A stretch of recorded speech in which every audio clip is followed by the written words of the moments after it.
মুক্তরামের তক্তারামে সুক্তরাম খেয়ে বেশ আরামে আছি। সারাটা জীবন এভাবেই একলা মুক্তারাম বাবু লেনের মেস বাড়িতে রসসাহিত্য সৃজনের মধ্যে দিয়ে কাটিয়ে দিয়েছিলেন আমাদের বাংলা সাহিত্যের হাসির রাজা, অন্যতম জনপ্রিয় রম্য সাহিত্যিক শিবরাম চক্রবর্তী।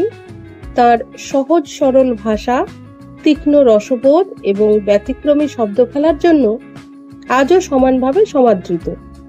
গল্প, উপন্যাস, স্মৃতিকথা ও শিশু কিশোর সাহিত্য প্রায় সব ক্ষেত্রেই তিনি নিজের স্বতন্ত্র সাহিত্য শৈলীর পরিচয় দিয়েছেন।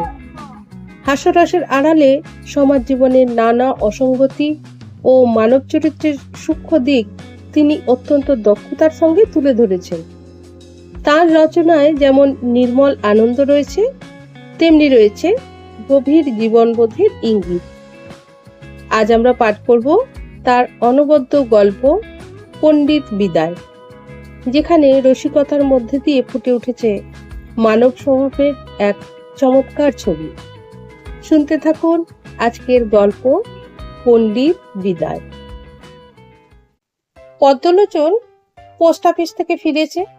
মানুষের সঙ্গে দেখা হলো পথে। তোর হাতে ওসব কি রে? পদ্মলোচন বলল, যত রাজ্যের খবরের কাগজ, স্টেটসম্যান, বঙ্গবাসী, এডুকেশন গেজেট, এইসব। বাবা পড়েন। হ্যাঁ রে মানকে, পণ্ডিত মশাই আমাদের খাতা দেখেছেন? কত নম্বর পেয়েছি আমি? মানস গম্ভীরভাবে জবাব দিল, বোধ হয় 11। মোটে? আর তুই? 5 কি 7? তবে আমি বাবার অজান্তে নম্বরের পাশে সংখ্যা বসিয়ে 55 কি 47 করে নেব। ভাগ্যিস 11 পাইনি, তাহলে কি মুশকিল যে হতো। 100-র মধ্যে 110 তো আর পাওয়া যায় না। আর সব ছেলেরা 3, 2, 0, অনেকে আবার -5, -7 পেয়েছে। তারা সব ফ্রিজিং পয়েন্টে, সব বিলো 0। পদ্মলোচন হাসতে পারল না। তোর আর কি, তুই পণ্ডিতের ছেলে, তোকে তো আর কিছু বলবেন না। মার খেয়ে মারা যাব আমরা। পদ্মলোচন বাড়ি ফিরে ভাবনায় আকুল পাথারে পড়ল। সংস্কৃতে মোটে 11 পেয়েছে, তার উপর পণ্ডিত মশাইয়ের আবার সবচেয়ে বেশি রাগ তারই উপর। সে তার কথার চোটপাট জবাব দেয় বলে? সেদিন তো বেঞ্চির নড়বড়ের পায়াটা ভেঙে নিয়েই কয়েক ঘা তাকে কষাবেন এমনি প্রচন্ড উৎসাহ দেখিয়েছিলেন। পদ্মর সৌভাগ্যক্রমে বেঞ্চিটা তার পক্ষ নিয়েছিল বলে তাই রক্ষে। অনেক টানাটানিতে কিছুতেই পায়াটা ছাড়তে সে রাজি হয়নি। অবাধ্য বেঞ্চিটাকে পদচ্যুত করতে না পেরে সে যাত্রা তাদের দুজনকেই তিনি পরিত্রাণ দিলেন। কিন্তু সেদিন তার যে রাগ সে দেখেছে। এরপরে ফের স্কুলে গেলে কি আর নিস্তার আছে? খবরের কাগজগুলো বাবাকে দেওয়া তার হলো না। নিজের পড়ার টেবিলে ফেলে রেখে নাওয়া খাওয়া ভুলে সে ভাবতে বসলো। ভাবতে ভাবতে সমস্ত যখন তার এলোমেলো হয়ে এসেছে, এমন সময় হঠাৎ তার মনে হলো একটা পথ যেন পাওয়া গেল পণ্ডিত মশাইকে জব্দ করবার। একটা উপায় যেন সে আবিষ্কার করেছে। সংবাদপত্রগুলো খানিকক্ষণ নাড়াচাড়া করে সে হাসি মুখে টেবিল থেকে উঠল। স্কুলে গিয়ে শুনলো সংস্কৃত পরীক্ষায় তাদের নম্বরের বহর দেখে হেডমাস্টার মশাই এমনই হতভম্ব হয়ে গেছেন যে তিনি স্বয়ং আজ পণ্ডিত মশাইয়ের ক্লাসে আসবেন। খবর পেয়ে পদ্মলোচন খুশি হলো। সে প্রস্তুত হয়ে এসেছে। আজ একটা বিহিত সে করবেই। তার নাম পাল্টে ধূম্রলোচন বলে ডাকার, যখন তখন বেধড়ক পিটুনি দেওয়ার প্রতিশোধ আজ তাকে নিতেই হবে। ক্লাসে ঢুকে নাকে নস্যি গুঁজে 40 মিনিট তিনি ঘুমিয়ে সুখ করবেন, আর বাকি 10 মিনিট সুখ করবেন পড়া নেবার অছিলায় তাদের পিটিয়ে। এটি আর হচ্ছে না। পদ্মলোচন মরিয়া আজ। হেড পণ্ডিতকে সঙ্গে নিয়ে হেডমাস্টার মশাই ক্লাসে ঢুকলেন। ছেলেদের জিজ্ঞাসা করলেন, সবাই মিলে তোমরা সংস্কৃতে ফেল করলে কি করে হে? ছেলেরা নিরুত্তর। তিনি আবার প্রশ্ন করলেন, তোমাদের কোনো গম্ভীর ষড়যন্ত্র ছিল নাকি? পদ্মলোচন জবাব দিল, পণ্ডিত মশাই আমাদের পড়ান না স্যার। পণ্ডিত মশাই চোখ পাকিয়ে বললেন, কি অধ্যাপনা করি না? যত বড় মুখ নয় তত বড় কথা। হেডমাস্টার মশাই পণ্ডিতকে বাধা দিলেন, আপনি থামুন, হ্যাঁ কি বলবার আছে তোমরা বলো। সেদিন আমি পণ্ডিত মশাইকে একটি শ্লোকের মানে জিজ্ঞাসা করলুম, অবশ্যই পড়ার বইয়ের বাইরে। আনসিন প্যাসেজ তো আমাদের থাকে অ্যাডিশনালি, তা পণ্ডিত মশাই তার মানেই বললেন না। পণ্ডিত মশাই রাগে ফুলতে লাগলেন, কি কোন শ্লোকের অর্থ আমি করি নাই? শ্লোকার্থ জানি না আমি? দাঁত কিরমির করে পণ্ডিত মশাই যেন ফেটে পড়তে চাইলেন। নিয়ে আয়। পদ্মলোচন ঘাড় নাড়ল, হ্যাঁ আছে আমার এই এই শ্লোকটা স্যার। হবার তবা কহিপ্তাসা টজেগেন শকে দুয়ে আন্ডিব অন্ডফ্রয়েন মানস্টেট শিবাঙ্গব। শ্লোক শুনে পণ্ডিত মশাইয়ের চোখ কপালে উঠল। ভুরু কুঁচকে ভাবতে লাগলেন, তার সারা জন্মে এমন অদ্ভুত শ্লোকের সাক্ষাৎ তিনি পেয়েছেন কিনা। পণ্ডিতকে নিঃশব্দ দেখে হেডমাস্টার মশাই বুঝতে পারলেন শ্লোকটা তেমন সহজ নয়। তাই তাকে উৎসাহ দেওয়ায় তিনি প্রয়োজন বোধ করলেন। একটু একটু বোঝা যাচ্ছে যেন উপনিষদ কিংবা পাঁজির বোধ হয় হবে, কি বলেন? পণ্ডিত মশাই মাথা চুলকুতে লাগলেন। কোন উদ্ভট শ্লোক, উদ্ভট গ্রন্থ থেকে এর মর্মোদ্ধার করতে হবে। আমি আজ বিকেলেই এর অর্থ করে দেব। ও যেন মানকের সমভিব্যাহারে আমার বাড়ি যায়। পদ্মলোচন বলল, না স্যার, সামনে দুর্গাপুজো, আমি বিছানায় শুয়ে থাকতে পারবো না স্যার। পণ্ডিত মশাইয়ের প্রহারের ভয়ানক প্রসিদ্ধি ছিল। হেডমাস্টার পদ্মলোচনের ভয় দেখে হাসতে লাগলেন। পণ্ডিত মশাই, ওটা কাল আপনি স্কুলে বলবেন, তাহলেই হবে। আমারও জানার বেশ কৌতূহল হয়েছে, একটু ঘেঁটে দেখবেন পাজির কিংবা উপনিষদের হবে। ওই দুটোই তো আমাদের যত রাজ্যের শ্লোকের আড়ত। পণ্ডিত মশাই গম্ভীর হয়ে বললেন, বেশ, আমার স্মরণে রইল। বাড়ি ফিরে পণ্ডিত মশাই শব্দকল্পদ্রুম নিয়ে পড়লেন। উদ্ভট সংগ্রহটাও পাতি পাতি করে খুঁজলেন। কোনো দিকেই শ্লোকটার কোনো সুরাহা হলো না। নাকে একটি নস্যি নিয়ে তিনি দারুণ মাথা ঘামাতে লাগলেন। হবার তবা সংস্কৃত বলে বোধ হচ্ছে বটে, কিন্তু অভিধানে এ শব্দ তো নেই। বার্তা মানে তো সংবাদ, কিন্তু হবার মাঝখানে পড়ে এত বোধগম্য হওয়ার বহির্ভূত হয়েছে। কহিপ্তাসা, হিপ্ত ছিল আশা, হিপ্তাসা, কিন্তু হিপ্ত মানে কি? এটি কি আমাকে ক্ষিপ্ত করার চক্রান্ত? শিবাঙ্গব, কেবল এই শব্দটার অর্থ অনুধাবন করা কঠিন নয়, কিন্তু টজে গেন বা আর ওই শকে ডুয়ে।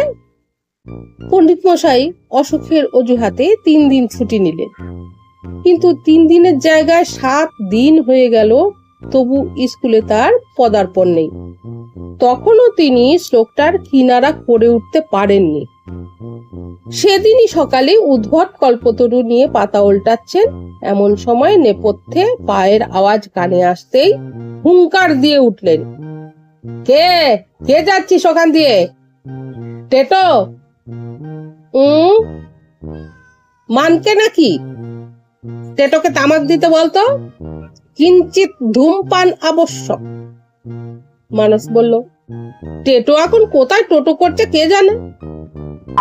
তবে তুই সাজ, গড়গড়াটা আমায় দিয়ে ধূম্রলোচনকে ডেকে আনতো একবার। সে আসবে না।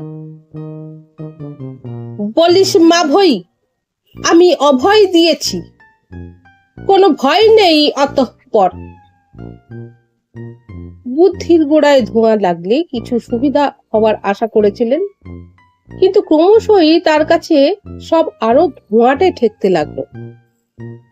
আন্ডিব অন্ডফ্রায়ন, এই যে কি বস্তু তার রহস্য ভেদ করা হাক অনুমান করতেও তিনি অপারগ। এই যে ধূম্রলোচন এসেছ, বাবা পদ্মলোচন, তাকে আর প্রণাম করতে হবে না, বসো। তুমি কি শ্লোকটার সদর্থ জানো? জানো না কি? জানলে কি আর জিজ্ঞাসা করি স্যার? তাও তো বটে, তাও তো বটে। আচ্ছা, তোমার কি ঠিক স্মরণে আছে কথাটা আন্ডিব গান্ডিব নয়? গান্ডিব হলে হয়তো অর্থ হয় গান্ডিবী মানে সব্যসাচী। কথাটা আন্ডিব আমার মনে আছে। পণ্ডিত মশাই ঘন ঘন তামাক টানতে লাগলেন। সমস্ত শ্লোকটাই তোমার বেশ স্মরণে আছে, কোথাও কিছু ভুল করনি, তাই তো? তবে তাই তো? পদ্মলোচন চলে গেলে পণ্ডিত মশাই এবার বৃহৎ শব্দার্থ সংগ্রহ নিয়ে পড়ল। মানস সাহস সঞ্চয় করে বলল, আমি ওর একটা লাইনের মানে করতে পারি বাবা। বাবা অভিধানের পাতা থেকে চোখ তুললেন। কোন লাইনের? দ্বিতীয় লাইনের। যদি আন্ডিব এর জায়গায় আন্ডিল হয় আর শিবাঙ্গব এর জায়গায় হয় গবাঙ্গব। পণ্ডিতের বিস্ময়ের অবধি রইল না। তিনি মহামহোপাধ্যায় হয়ে হিমশিম খেয়ে গেলেন। আর এই দুগ্ধপোষ্য বালকের মূঢ়তা দেখো। আগে হলে তিনি মেরেই বসতেন, কিন্তু এখন তার অবস্থা অনেকটা নিমজ্জমান লোকের মতো। তাই কুটো হলেও মানুষকে তিনি আশ্রয় করলেন। কি শুনি? মানুষ তথাপি ইতস্তত করতে থাকে। বলবো? বলতেই তো বলছি। আন্ডিল মানে এক আন্ডিল কিনা এক গাদা। অন্ডফ্রায়ন অর্থাৎ অন্ড মানে ডিম্ব, ফ্রায়ন মানে ফ্রাই করে অর্থাৎ কিনা এক ঝুড়ি ডিম ভেজে নিয়ে। মানস্টেট ওইখানেই তো আমারও আটকাচ্ছে রে। পণ্ডিত মশাই বিজ্ঞের মতো এক তীক্ষ্ণস্ব নিয়ে বললেন, ওই মানস্টেটই হলো মারাত্মক, যত নষ্টের গোড়া। আমি কিন্তু বুঝতে পেরেছি বাবা। মানস্টেট বলবো? ওটাতে পদ্ম হতভাগা আমাদের উপর কটাক্ষ করেছে, অর্থাৎ আমি কিনা মানুষ আর টেট মানে আমার ভাই। বটে, গম্ভীরভাবে পণ্ডিত মশাই বললেন। সমস্তটা জড়িয়ে মানে কি হলো তবে? অর্থাৎ কিনা এক গাদা ডিম ভেজে মানুষ আর টেট গবাঙ্গব গপ গপ করে গিলছে, বোধহয় দেখেছিল। দেখতে দেখতে পণ্ডিতের চক্ষু রক্তবর্ণ ধারণ করলো। তিনি আর্তনাদ করে উঠলেন, কি আমার পুত্র হয়ে ব্রাহ্মণ কুলে জন্মগ্রহণ করে তোদের এই জঘন্য কীর্তি তোরা কিনা ডিম্ব গলার ধোপন করিস? হংস ডিম্ব কি কুকুরান্ড কে জানে? বলেই তিনি মানুষের পৃষ্ঠপোষকতার মতলবে তার পাদুকা উত্তোলন করেছেন। মানুষ নিরাপদ ব্যবধানে সরে গিয়ে বলল, ওই জন্যই তো আমি বলতে চাই না, আপনার মস্তক ঘর্মাক্ত হচ্ছিল বলেই তো বললাম। আমার মস্তক ঘর্মাক্ত হচ্ছিল, আর এখন যে আমার চতুর্দশ পুরুষ নরকস্থ হলো তার কি? পণ্ডিত মহাশয়ের আস্ফালন কানে যেতেই পণ্ডিত গৃহিণী রান্নাঘর থেকে ছুটে এলেন।